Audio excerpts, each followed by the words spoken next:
महर्षि श्री विश्वामित्र जी का जन्म कुशक वंश में हुआ था।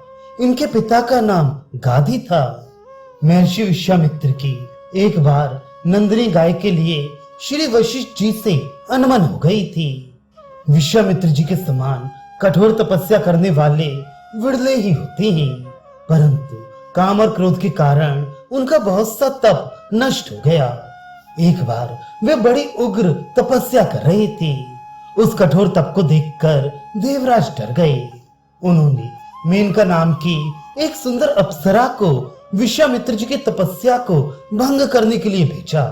वे अपने उद्देश्य में सफल हुई और दीर्घ काल का संचित तप विश्वामित्र जी के पास से जाता रहा। इसी प्रकार एक बार त्रिशंकु को सशरीर स्वर्ग पहुंचाने के लिए वे यज्ञ कर रहे थे। यज्ञ में अन्य मुनि तो उपस्थित हो गए, पर वशिष्ठ पुत्र नहीं आए। इस पर विश्वामित्र जी को बड़ा क्रोध आया और उन्होंने उन 100 के 100 पुत्रों को मार दिया। इससे भी उनकी तपस्या का ह्रास ही हुआ। अंत में यज्ञ की पूर्ति पर त्रिशंकु स्वर्ग पहुंच गए, पर देवताओं ने उन्हें वहां से ढकेल दिया और वे उल्टे पृथ्वी की ओर गिरने लगे। ये देख विश्वामित्र जी ने उनको वहीं बीच आकाश में रोक दिया और आज भी वे त्रिशंकु तारे के रूप में दिखाई देते हैं। तप के प्रभाव से ऐसे अद्भुत कार्य करने पर भी जब इनको ब्रह्म ऋषि स्वीकार नहीं किया गया तो ये दूसरी सृष्टि रचने लगे। इन्होंने अपनी एक नई ही दुनिया बनाकर तैयार कर दी।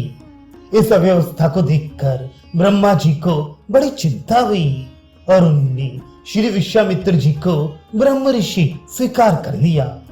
बार बार काम क्रोध आदि के शिकार हो जाने के कारण ये समझ गए थे कि ये तप के सबसे बड़े शत्रु हैं। इसलिए अंत में जाकर उन्होंने इनका पूर्ण रूप से परित्याग कर दिया था। उनके आश्रम में अक्सर रावण के द्वारा भेजे गए मारीच, सुबाहु आदि निशाचर अनेकों राक्षसों को अपने साथ लेकर चले आती थी और हड्डी, रक्त, मांस, मलमूत्र आदि वर्षा कर यज्ञ वेदिकाओं को अपवित्र किया करती थी। महान तपस्वी महर्षि विश्वामित्र सामान्य क्रोध से ही इन समस्त राक्षसों का संहार कर सकते थे, पर इस प्रकार की भावना भी उन ब्रह्म ऋषि के हृदय में नहीं आती थी, क्योंकि वे जानते थे कि क्रोध के समान तप का संहारक और दूसरा कोई नहीं है। समस्त राक्षसों को मारकर धरती का भार उतारने के लिए महाराज दशरथ के यहाँ भगवान श्री राम जी का अवतार हुआ है। जब विश्वामित्र जी को इसका पता चला तो वे राक्षसों का संहार कराने के लिए महाराज दशरथ से श्री लक्ष्मण जी के सहित श्री रामचंद्र जी को मांग लाए और उनको यज्ञ की रक्षा करने के लिए नियुक्त करके वे निश्चिंत होकर यज्ञ करने लगे। इस बार भी राक्षसों के सरदार मारीच, सुबाहु एवं ताड़का अपने दल सहित आश्रम पर आए, किंतु श्री राम जी ने एक ही बाण में समस्त विघ्नों को शांत कर दिया। मारीच बाण के लगते ही 7 समुद्र पार जा गिरा। सुबाहु और ताड़का की राक्षस शरीर से मुक्ति हो गई।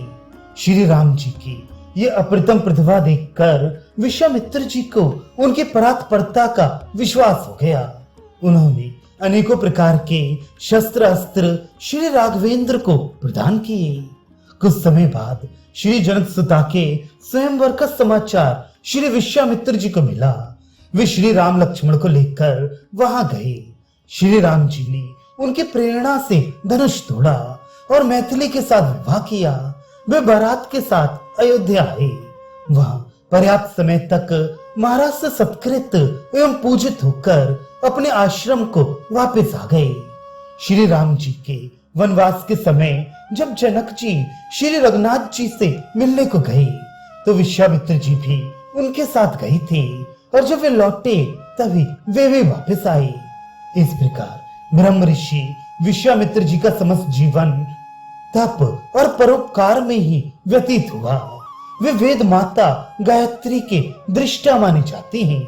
उनके अनेक धर्म ग्रंथ हैं। अखिल लोकनायक भगवान श्री राम जी जिन विश्वामित्र जी को अपना गुरु मानते थे और अपनी कमल कोमल करों से जिनके चरण चापा करते थे, उन महर्षि श्री विश्वामित्र जी से बढ़कर भाग्यशाली और कौन हो सकता है।